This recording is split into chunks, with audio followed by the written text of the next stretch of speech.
ሰላም ጤና ይስጥልን እንዴት ናችሁ የተከበራችሁ የፖድካስቱ ቤተሰቦች በያላችሁበት ሰላም እንድትሆኑ እመኛለሁ። በእንግሊዝ ፕሪሚየር ሊግ ከሲዝኑ መጀመር በፊት እንዲሁም ሲዝኑ ጀምሮ ጨዋታዎች እየተደረጉ ከነበረበት ጊዜ ጋር የሱፐር ኮምፒውተር የሚባለው በውድድር ዓመቱ ዋንጫዎችን ያሸንፋሉ ብሎ ግምት የሰጣቸው ቡድኖች የነበራቸው ፐርሰንቴጅ ከፍተኛ ልዩነት ያሳየ ነበር። ከነኚህ ቁጥሮች አንጻር አስቶን ቪላ የፕሪሚየር ሊግ ዋንጫውን የማንሳት እድሉ 6% መቶኛ ሲሆን ማንቸስተር ሲቲ የፕሪሚየር ሊግ ዋንጫውን የማንሳት እድሉ 20 መቶኛ የሚጠጋ ነበር። አርሰናል የፕሪሚየር ሊግ ዋንጫውን የማንሳት እድሉን በተመለከተ ባለው ቁጥር 72 መቶኛ የሚጠጋ እንደሆነ የኮምፒውተሩ ትንበያ ያሳያል። ይህንን በተመለከተ ሚኬል አርቴታን ጋዜጠኞች ጥያቄ ጠይቀውታል። ጋዜጠኞች የጠየቁት ያው ፕሪሚየር ሊጉን ለማንሳት አርሰናል ስላለው ግምትና አርሰናል ይኖረዋል ብለው ስላሰቡት ፖይንት ነው ይህን ነገር ያስቀመጡትና እስኪ እንስማው አርቴታም እንደሚላቸው። Last 5 games, given those problems you've had and the results you've in terms of being as Villa, the chances of winning the Premier League 60% in the last 5 games or in Arsenal 72%. is that in the last 5 games or in ያው አርቴታ እንግዲህ ጋዜጠኞችን በደንብ ያሳቀውን ድምጽ እንደሰማችሁት ያለፉት 5 ጨዋታዎች ናቸው ወይንስ ደግሞ ሲዝኑ ሲንጀምር የነበረን ፐርፎርማንሳችን መሰረት አድርጎ ነው ይሄ ስታት የተሰጠው ነው የሚለው። ሲዝኑ ሲጀምር በነበረው ግምት አርሰናል 72% የፕሪሚየር ሊግ ዋንጫን የማሸነፍ እድል አለው የሚል ግምት ነበረው ኮምፒውተሩ። ይህ ግምት ባለፉት 5 ጨዋታዎች ላይ ፐርፎርማንሱ እየተፈተነ የሚገኘው አርሰናልን በተመለከተ ጋዜጠኞቹ ብቻ ሳይሆኑ አሰልጣኝ ሚኬል አርቴታን በራሱ በቡድኑ እድገትና እንቅስቃሴ ላይ የሚጠይቀው ነገር እንዳለ የሚያሳይ ነው። በእርግጥ አርሰናል በዘንድሮ የውድድር ዓመት በተለይ ሁለቱ የመሃል ተከላካዮች ከተጎዱበት በኋላ የማጥቃት እንዲሁም የመከላከል አደረጃጀቱ ከፍተኛ የሆነ ችግር ውስጥ ገብቶበታል። ምክንያቱም ስርዓቱን ጠብቆ ከራሱ የጨዋታ ሜዳ መውጣትና በመፍትሄ ወደ የሚፈልገው የተጋጣሚ የሜዳ ክፍል መግባትና የሚፈልገውን ነገር ኤክስኪዩት ለማድረግ ሲቸገር ነው የተመለከትነው። ይሄ አንዱ የአርሰናል የቡድን የዘንድሮ የእድገት ችግር ከተጫዋቾች ኳሊቲ የሚመጣ የተጫዋቾች ኳሊቲ ሰፖርት የሚያደርገው የቡድን እንቅስቃሴ የፈጠረው ጫና ነው። በመጨረሻው የፕሪሚየር ሊጉ የወልቭሱ ጨዋታ ወቅት ሚኬል አርቴታ አንድ ፖዚቲቭ ነገር የተቀበለው ምንድነው? ተጫዋች ዊሊያም ሳሊባ ወደ ሜዳ መመለሱ የአርሰናልን ሁለንተናዊ የመከላከል ኮንፊደንስ መልሶት ነበር። በተለይ የዚህ ተጫዋች የመጀመሪያው ከጉዳት በኋላ ተመልሶ ያደረገው ጨዋታ አንድ ስታት ብነግራችሁ ከዚህ በፊት አርሰናል እሱ ባልነበረበት ወይም ደግሞ ጋብሪኤል ማጋሌሽ ባልነበሩበት ሰዓት የሚጫወትበት መንገድ ያለውን ጫና በደንብ ፊል ታደርጉታላችሁ።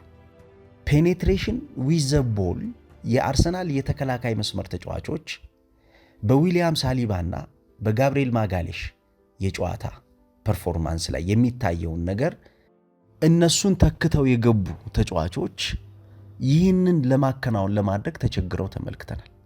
በተለይ እነኚህ ተጫዋቾች ኳሱን ወደፊት ይዘው ቨርቲካሊቲ በጣም አስፈላጊ ስለሆነ ቨርቲካል ፔኔትሬሽን በተለይ በተከላካይ መስመር ተጫዋቾች የአማካኝ ክፍሉን ቀጥታ ለማግኘት በሚደረገው ሽግግር አስፈላጊ ስለሆነ ያን ለማድረግ ሁለቱ የመሃል ተከላካዮች በሌሉባቸው እንቅስቃሴዎች ውስጥ ያለፉት 3 ጨዋታዎች የአርሰናል የተከላካይ መስመር ተጫዋቾች 41 ቨርቲካል ፔኔትሬሽን ታፍኖባቸዋል።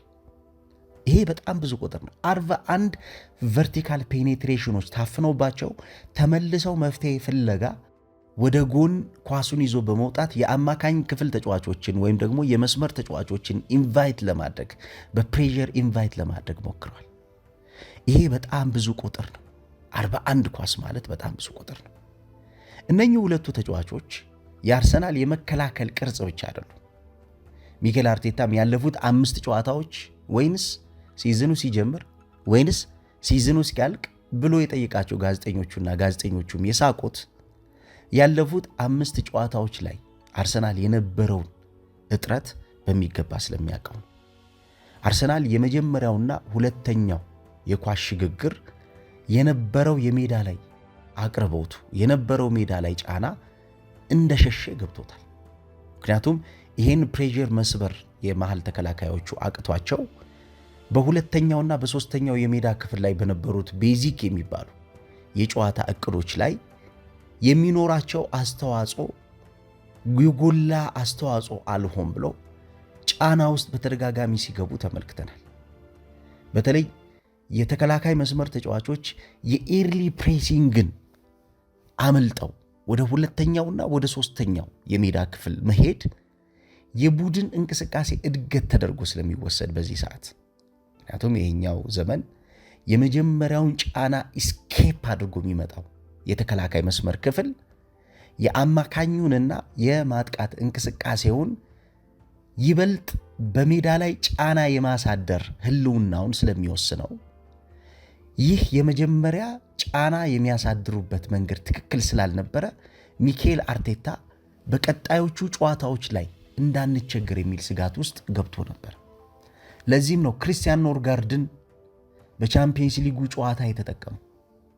የክሪስቲያን ኖርጋርድ የአማካኝ ክፍል ተጫዋች መሆን የተከላካይ መስመር ክፍል ተጫዋቾች ሁለተኛ ስቴፕ ላይ የተጠቀማቸው የተከላካይ መስመር ክፍል ተጫዋቾች ያልሰጡትን ያን የመከላከል ጥራት ይሄ የአማካኝ ክፍል ተጫዋች ሰጥቷቸዋል። ስለዚህ አርቴታ ያለፉት 5 ጨዋታዎች ፈተናዎቹ አደገኛ እንደነበሩ ይታወቃል።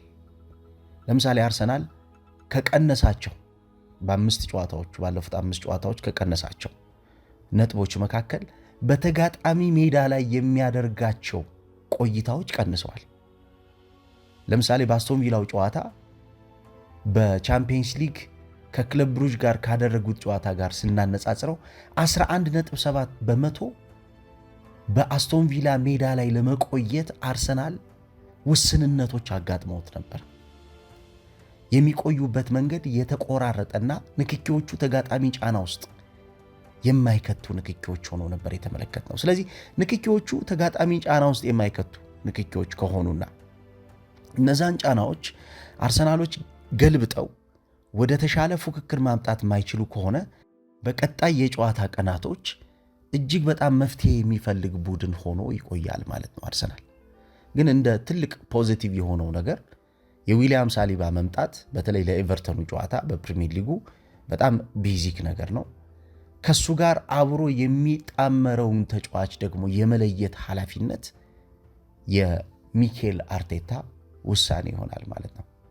አሁን ብዙዎቹ እያሉ ያሉት የዊሊያም ሳሊባ መምጣት ጥሩ ዜና ሆኖ ከዊሊያም ሳሊባ ጋር ግን መጣመር ያለበት ክሪስቲያን ኖርጋርድ ነው መሆን ያለበት ብለዋል። የኖርጋርድ የመጀመሪያው የተከላካይ መስመር ተጫዋች ሆኖ የተጫወተበት ፐርፎርማንስ ብዙዎችን አሳምኗል። አሁን ላይ እየተጫወቱ ካሉት በሁለተኛነት ደረጃ በፕላን ቢ ከተያዙት የአርሰናል የተከላካይ መስመር ተጫዋቾች ይሄ የአማካኝ ክፍል ፕላን ኤው ተሰልፎ በሚጫወትበት ጨዋታ ላይ የሚያሳየው ፐርፎርማንስ የአርሰናልን የቡድን አጠቃላይ እንቅስቃሴ የመወሰን እድል አለው ብለዋል። ስለዚህ ይህንን ተጫዋች መጠቀም የሚኬል አርቴታን የቡድን አጠቃላይ ክፍተቶችን ሊሞላለት ይችላል ማለት ነው። የቡድን አጠቃላይ ጫናዎችን ሊሸከምለት ይችላል ማለት ነው። ስለዚህ ውሳኔዎቹ በቡድን የቀጣይ ሂደት ግንባታዎች ላይ የሚኖራቸው አስተዋጽኦ በቀላል የሚታይ አይሆንም። ሌላው አማካኝ ክፍል ላይ አርሰናል ሁለተኛውን ፕሬዠር የሚቀበለውን ተጫዋች በቋሚነት የሚጫወቱ ተጫዋቾችን ለይቶ የማሳወቅ በእነኚህ ተጫዋቾች ቀጣይ የቡድን ግንባታ ላይ ያለውን እምነት ይበልጥ ማረጋገጥ ነው። ዘንድሮ የማርቲን ኦዴጋርድ የአማካኝ ክፍል ሚና በተለይ ከቡድን መሪነት ጋር እንዲሁም አጠቃላይ የቡድኑን የማጥቃትና ኢንሳይስ የሚደረጉ እሳቤዎችን ከመጀመርና ከማስተካከል ጋር በተያያዘ ብዙ ጥያቄዎች እንደነበሩበት ይታወቃል። እንዳውም ሲዝኑ ከመጀመሩ በፊት እንዴት ሲዝኑ ሊጀምር ነው፣ ሲዝኑ የሚጀምርባቸው መንገዶች፣ ቡድኖች ቀድሞው እስኪ ምን ይመስላሉ በሚል የሲዝን ፕሪቪው ሲሰሩ የነበሩ ተጫዋቾች፣ የቀድሞ ተጫዋቾች፣ በተለይም ደግሞ የቀድሞ የአርሰናል ተጫዋች የነበረው ቶኒ አዳምስ ስለ ማርቲን ኦዴጋርድ የተናገረው ነገር ብዙ ብጥብጥ አምጥቶ እንደነበር ታስታውሳላችሁ። ማርቲን ኦዴጋርድ በዚህ ሰዓት አርሰናልን ለመምራት ብቁ አይደለም ብሎታል። በዚህ ሰዓት አርሰናልን መምራት ያለበት ዴክለን ራይስ ነው ዋና አምበል መሆን የሚገባው ብሎ ነበረ። ይህን ማን ያለው? የቀድሞ የአርሰናል አምበል ቶኒ አዳምስ ነው። ከዚህ በኋላ የምታስታውሱ ከሆነ አሰልጣኝ ሚኬል አርቴታ ወዲያውኑ ነበር ምላሽ የሰጠው። ማርቲን የኛ ሊደር ነው፣ እንዳውም በቅርቡ ምንድነው ያለው? ያለምንም ቋንቋ መምራት ይችላል ብሎታል። ማርቲን ሊድ ለማድረግ መናገር አይጠበቅበትም፣ ሳይናገር መምራት ይችላል የሚል አስተያየት ሰጥቶ ነበር። he can lead without a single word ነው ያለው። he can lead us without a single word ነው ያለው። ይመራናል ያለምንም ቃላት ሳይናገር፣ አንድ ቃል ካፉ ሳይወጣ እኛን ይመራናል የሚል አስተያየት ሰጥቷልና ይሄ እንግዲህ የቲሙን አጠቃላይ ስፕሪት ከመጠበቅ ጋር የሄደበት መንገድ ሚኬል አርቴታ በጣም ስማርት ዌይ ነው። ምክንያቱም አሁን ማርቲን ኦዴጋርድን ከአምበልነት አንሳ የሚል ጭብጨባ አለ። ያ ጭብጨባ ቢሰማውና ያንን ጭብጨባ ሰምቶ ውሳኔ ቢወስን የቡድኑን ስፕሪት እንደሚያበላሸው ያውቀዋል። በዲሲፕሊን ደግሞ ብዙ የማይታማ የቲም ዲሲፕሊን ላይ፣ የቲም ስራ፣ የቲም ህብረት ላይ ሪኮግኒሽን፣ የአርሰናል ትልቁ ኳሊቲ የሚባለው መከባበር ነው። በነገራችን ላይ የአርሰናል ድሬሲንግ ሩም ትልቁ እድገት የሚባለው ሪስፔክት መደራረግ ነው። ድሬሲንግ ሩሙ ረብሻ የሚባል ነገር የለውም። አብዛኞቹ የድሬሲንግ ሩሞች ትልቁ ጫና የሚባለው ረብሻ አላቸው። ቡድኖች ለመቆጣጠር አስቸጋሪ ሆኑባቸዋል። ሃንድል የሚያደርጉበት ወይ ከባድ ይሆናል። በአርሰናል የዛይን ነገር የለውም። ያንን መጠበቅ ነው የፈለገው። ማርቲን ኦዴጋርድን አለመንካት ማለት የድሬሲንግ ሩሙን ሰላም ማቆየት ነው። በእርግጥም ተጫዋቹ ፐርፎርመንሱ ከተመለከት ነው ያለፉት 12 ወራት ወርዷል። በተለይ ከተደጋጋሚ የቁርጭምጭሚት እና የጉልበት ጉዳቶች በኋላ ባሳለፍነው የውድድር ዓመት 3 ጊዜ ነው የተጎዳው እንደምታውቁት ባለፉት 12 ወራት። ይሄ ያለፉት 12 ወራት ጉዳቶቹ ማርቲን ኦዴጋርድን ጉዳቱ ይበልጥ ፐርፎርማንሱ ላይ ጫና ውስጥ እንዲወድቅ አድርጎታል። እንዳውም አንድ ሰው ምንድን ያለኝ ምንድነው ማርቲን ኦዴጋርድ ካገባ በኋላ በጣም ጉዳት አበዛ የሚል ቀልብጤ ነበር የነገረኝና ያው በእግር ኳስ አብዛኛውን ጊዜ በቤት ውስጥ የምትሆነው ነገር ኢንፍሉዌንስ አለው ይላሉ ተጫዋቾች። እንዳውም በአንድ ወቅት ኮሎትሬ ስለዚህ ነገር ሲናገር ምንድን ያለው ይሄ ከአበረታች መድኃኒት ወስዷል፣ ቅመም ወስዷል ተብሎ በተቀጣበት ሰዓት ህይወትህን ካንተ በላይ የመወሰን አቅም ያላቸው ሰዎች ቤት ውስጥ የሚኖሩት ሰዎች ናቸው ብሎ ነበር። ቤት ውስጥ የሚኖሩት ሰዎች ህይወትህን በተለይ በሙያ በእግር ኳስ ሙያ በእግር ኳስ ብቻም ሳይሆን በሌላ ሙያ የመወሰን አቅማቸው በጣም ከፍተኛ ነው ብሎ ነበር። ምክንያቱም እንክብካቤው የተሻለ ተጫዋች እንዲሆን የማድረግ የተሻለ ተፎካካሪ ሰው እንዲሆን የመርዳት ስራው ያለው ቤት ውስጥ ስለሆነ ማለት ነው። ምናልባት እንግዲህ በማርቲን ኦዴጋርድ በኩል ያለው ሪዘርቬሽን ቤት ውስጥ ያለውን ነገር አናቀው። ያው ሁሉም ሰው የራሱ ምቾትና የራሱ የሆነ አለመመቸትን በውስጡ ይዞ ይኖራል። ስለዚህ ፐርፎርማንሱ ላይ የሚኖረው ጫና ግን አለ የሚለው ነገር ከመጣ ምናልባት ይሄ ዜና ሆኖ ልንመለከተው የምንችልበት እድል ሊኖር ይችላል። ግን እስካሁን ምንም እዚህ ጉዳይ ላይ የወጣ ነገር የለም። ስለዚህ የተጨበጠ ነገር ስለሌለ ስለዚህ ጉዳይ ማውራት አስቸጋሪ ይሆናል። ግን በህይወቱ ውስጥ በተለይ የምትኖርበት መንገድ ከባቢህ የተሻልክ ፐርፎርማንስ ላይ የምትገኝ ተጫዋች እንድትሆን የማድረግ እድሉ ከፍተኛ ነው። የተሻለ ተጫዋች እንዳይሆን የሚያደርገው ያለው ከባቢ ነው። ምክንያቱም ፐርፎርማንስ ሪሌትድ የሆነው አእምሮ ላይ የሚቀመጥ ነገር ስላለው ማለት ነው። በአእምሮ የተሻለ የተዘጋጀ ተጫዋች ሆኖ አንድ ተጫዋች የማይመጣ ከሆነ ያ ተጫዋች በአእምሮ የተሻለ ሆኖ ያልመጣበትን መንገድ መመርመር አለበት። በትሬኒንግ የተሻለ ፐርፎርማንስ እያሳየ ትሬኒንግ ሜዳ ላይ ያደረገውን ነገር ግን የጨዋታ ቀን ማድረግ ካቃተው ራሱን መጠየቅ ይኖርበታል ማለት ነው። ግን አሁን ባለው ሁኔታ የማርቲን ኦዴጋርድ ትልቁ ፈተና ብዬ ማስበው ጉዳት ነው። ከጉዳቱ ካገገመ በኋላ ደግሞ ፊትነሱን፣ የጌም ፊትነስ፣ የማች ፊትነሱን እነዚህ ሁለቱ ነገሮች በጣም ወሳኝ ስለሆኑ ማለት ነው የሚያገኝበት መንገድ በጣም ወሳኝ ስለሆነ ማለት ነው። ማች ፊትነስ በሲዝኑ ውስጥ ተጫዋቾች የሚቆዩበትን ኢነርጂ ባትሪ የሚሞሉበት ነው። የጌም ፊትነስ ደግሞ በእያንዳንዷ የጨዋታ ቀን ለእያንዳንዷ የጨዋታ ቀን ተጫዋቾች ራሳቸውን አዘጋጅተው የሚቀርቡበት መንገድ ነው። ተጫዋቾች በተሻለ ፐርፎርማንስ ላይ መገኘት እንዲኖርባቸው የጌም ፊትነስ በጣም መሰረታዊ ነገር ስለሚሆን ማለት ነው። አሁን ላይ ያለው ሁኔታ እንግዲህ ተጫዋቹ በእንቅስቃሴ እየተቸገረ እንዳለ ግልጽ ነው። አርሰናል ግን በዚህ ተጫዋች አምበልነት አሰልጣኙ ሚኬል አርቴታ እጅግ በጣም ደስተኛ መሆኑን ገልጿል። አምበልነቱንም እንደማይነካ ነው ያሳወቀው።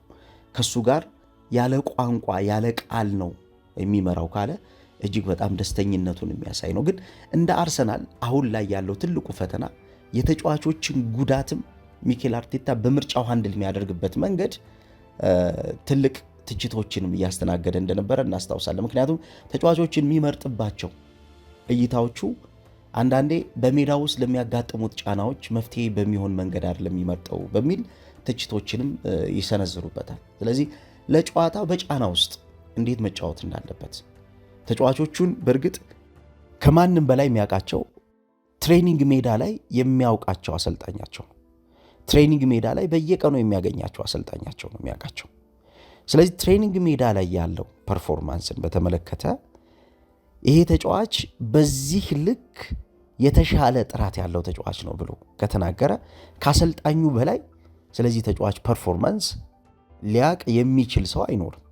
ግን በሜዳ ላይ ከሚፈጠረው ጫና አንጻር ጫናን ተሸክሞ ጫናን አሸንፎ ቡድኑን የሚመራበት መንገድ ግን እጅግ በጣም ማደግ እንዳለበት ይታያል። ምክንያቱም ከአማካኝ ክፍል የአርሰናል መፍትሄ ፍለጋ አንጻር ማርቲን ኦዴጋርድ የሚሰጠው ነገር በሚጠበቀው ልክ አይደለም። ወደ መጨረሻው የኳስ ንክኪ ለምሳሌ አንድ ቪዲዮ እየተመለከትኩ ቪክቶር ዮኬሬሽን የማርቲን ኦዴጋርድ ኳስ አላገኘውም። በመጨረሻው ጨዋታ ማርቲን ኦዴጋርድ ካደረጋቸው የመጨረሻ ኳሶች አብዛኞቹ ንክኪዎች ቪክቶር ዮኬሬሽን የተው ነበሩ። ቪክቶር ዮኬሬሽን ከጀርባው ፈልጎ የሚጥላቸው ኳሶች አጥቂውን ሞር ለአርሰናል ድል የሚያቀርቡና ኮንፊደንሱ እንዲመጣ የሚያደርጉ ናቸው። ባለፉት 9-10 ጨዋታዎች ይህ ተጫዋች አንድ ጎል ብቻ ነው ያስቆጠረው። ስለዚህ ይህን ተጫዋች ፈልጎ ወደ ቡድን እንቅስቃሴ ማምጣት፣ ወደ ቡድኑ የጎል ማስቆጠር ቶፕ ስኮረር ሆኖ እንዲጨርስ የማድረግ ከፍተኛ ሚና ድርሻ ሊወጡ ከሚገባቸው ተጫዋቾች መካከል አንዱ ማርቲን ኦዴጋርድ ነው። ስለዚህ በመከላከል በማጥቃት በቡድኑ የአማካኝ ክፍል መሰበር ያን የአማካኝ ክፍል ከመጠገን ጋር በተያያዘ ባሉት ጫናዎች የተፈጠሩበት ተጽዕኖ ሚኬል አርቴታን ያለፉት 5 ጨዋታዎች ወይንስ ከመጀመሪያው ከሲዝኑ ጀምሮ ወይንስ ሲዝኑ ሲያልቅ ብሎ ጋዜጠኞችን የጠየቀው 72% የማሸነፍ የፕሪሚየር ሊግ እድል በሱፐር ኮምፒውተሩ ተሰጥቷል ብሎ ሲጠይቁት ይህን የመለሰበት ምክንያት በቡድኑ የወቅታዊ ፐርፎርማንስ የቅርብ ጊዜ የቡድኑ እድገት ጥያቄ ስላለበት ነው። በቡድኑ የቅርብ ጊዜ እንቅስቃሴ ያልተመለሱ ጥያቄዎች እንዳሉ ማየት ይቻላል። የሚከላከልበት መንገድ የሚያጠቃበት መንገድ ነው። አንድ ቡድን የሚከላከልበት መንገድ ከኋላ ኳስ ይዞ የሚወጣበት እሳቤ የተሻለ ካላደገ አንድ ቡድን የተሻለው የሚባለውን የጨዋታ ጊዜ ያሳልፍ። አርሰናል የሚከላከልበት መንገድ ትክክል አልነበረም። የፈርስት ላይን ፕሬሲንግን ሰብሮ የሚሄድበት መንገድ ትክክል አልነበረም። በአስቶን ቪላው ጨዋታ በ39 የመጀመሪያ ኤርሊ ፕሮግሬሽን ታፍኗል። በኤርሊ ፕሮግሬሽን የሚታፈን ቡድን በሰከንድና በሰርድ ፕሮግሬሽን እሳቤ ውስጥ የሚያድግ ዕውቀት አይኖረው። ስለዚህ ይህን ኤርሊ ፕሮግሬሽኑን ማስተካከል የመጀመሪያ ቅድመ ጫና የሚባለው ረቶ ወደ ሁለተኛው ድህረ ጫና የሚባለው እንዲሁም በሶስተኛው የጨዋታ ሳልሳዊ የሆነው ጫና መግባት ይኖርበታል። ይህን ግን ሲያደርግ ሂደቱን በስርዓት መከወን ይጠበቅበታል ማለት ነው። የዛሬው ፕሮዳክሽን ይህንን ይመስል ነበረ። እስኪ ተሳተፉበት። እናንተ ምን ትላላችሁ? የኦፕታ ኮምፒውተር ሲጀምር ሲዝኑ አርሰናል 72% የማሸነፍ እድል አለው ብሎ ነበር። ሲቲን 20% ነው ያደረገው። አስቶን ቪላን 6% ነበር የሰጠው። እናንተ አሁን ባለው ፐርፎርማንስ አርሰናል አሁን ባለው ብቃት ምን ያክል ፐርሰንት ዋንጫውን የማሸነፍ እድል ይኖረዋል ብላችሁ ታስባላችሁ? እስኪ ተሳተፉበት። ጥሩ ቀን ይሁንላችሁ።